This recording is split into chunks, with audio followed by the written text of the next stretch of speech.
कलयुग में महादेव की वापसी। कलयुग अपने चरम पर था। अधर्म, लालच और स्वार्थ ने मानवता को निगल लिया था। लोग धर्म को दिखावे का साधन बना चुके थे और सच्चा प्रेम, सेवा और भक्ति केवल किताबों तक सीमित रह गई थी। ऐसे में देवताओं ने एक निर्णय लिया, भगवान शिव स्वयं धरती पर अवतार लेंगे, लेकिन इस बार एक आम इंसान के रूप में। उत्तराखंड के एक छोटे से गांव त्रिपुरा घाटी में एक गरीब ब्राह्मण दंपत्ति के घर एक पुत्र का जन्म हुआ। उन्होंने उसका नाम शिवांश रखा। जन्म से ही उस बालक की आंखों में एक अलग चमक थी, मानो सारा ब्रह्मांड उसमें समाया हो। शिवांश सामान्य बालकों से अलग था। वह घंटों ध्यान में बैठा रहता, पशु पक्षियों से बात करता और कोई भी धार्मिक मंत्र बिना सिखाए बोल लेता। गांव के लोग उसे चमत्कारी बालक कहते थे, लेकिन उसकी माता बस इतना कहती, यह मेरे भोलेनाथ का वरदान है। एक बार गांव में अकाल पड़ा।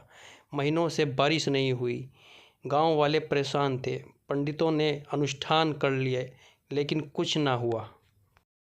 तब एक दिन 12 वर्षीय शिवांश ने गांव के शिव मंदिर में ध्यान लगाया। लगातार 3 दिन तक वह बिना खाए पिए ध्यानस्थ रहा। तीसरे दिन एक जोरदार बिजली कड़की और घनघोर बारिश शुरू हो गई।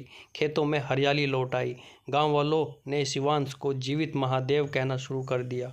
समय बीतता गया। 18 की उम्र में शिवांश ऋषिकेश चला गया ध्यान और साधना के लिए। वहां से सोशल मीडिया पर एक वीडियो वायरल हुआ, जिसमें शिवांश खुले गंगा घाट पर बैठे ध्यान कर रहा था और उसके चारों ओर सर्प घूम रहे थे, जैसे नागराज वासुकी स्वयं उसकी रक्षा कर रहे हों। वीडियो ने इंटरनेट पर तहलका मचा दिया। देश विदेश से लोग उसे आधुनिक काल के शिव कहने लगे। कुछ समय बाद एक बड़े विज्ञान सम्मेलन में शिवांश को आमंत्रित किया गया। वैज्ञानिकों ने उससे पूछा, क्या भगवान वास्तव में है या सिर्फ एक भावनात्मक कल्पना है?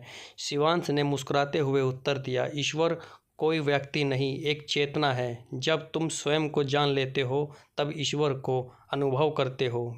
विज्ञान उस चेतना की खोज का एक मार्ग है और भक्ति दूसरा, दोनों एक ही मंजिल की ओर जाते हैं। उनके शब्दों ने सबको मौन कर दिया। धीरे धीरे वह युवा वर्ग का आइकन बन गया, एक ऐसा संत जो तकनीकी, विज्ञान और अध्यात्म को जोड़ता था। दिल्ली में एक उद्योगपति कौशल राणा, जो अंदर ही अंदर आतंकवादी गतिविधियों और मानव तस्करी से जुड़ा हुआ था, उसने शिवांश को एक ढोंगी बताया। टीवी पर बहसें होने लगी।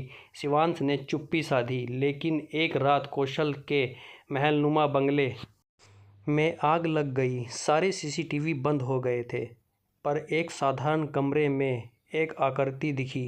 त्रिशूलधारी, जटाओं से गंगा बह रही थी और आंखें ज्वाला सी प्रज्वलित हो रही थी।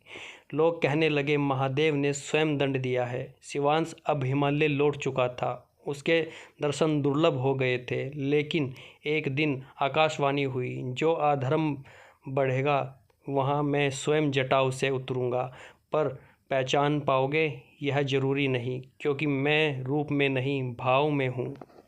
लोगों ने अनुमान लगाना शुरू किया, क्या शिवांश स्वयं महादेव थे या सिर्फ एक माध्यम?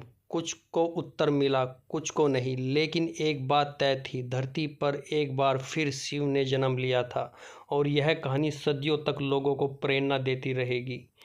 भगवान महादेव का प्रेम केवल मंदिरों में नहीं, वह हर इंसान में है जो सत्य, भक्ति और सेवा का मार्ग चुनता है। कलयुग में भी अगर कोई सच्चे मन से हर हर महादेव बोले, तो शिव स्वयं उसके साथ होते हैं। दोस्तों, अगर आपको यह कहानी पसंद आई हो तो प्लीज़ चैनल को सब्सक्राइब करना ना भूलें और कमेंट में हर हर महादेव लिखना ना भूलें। मिलते हैं एक और नई कहानी में।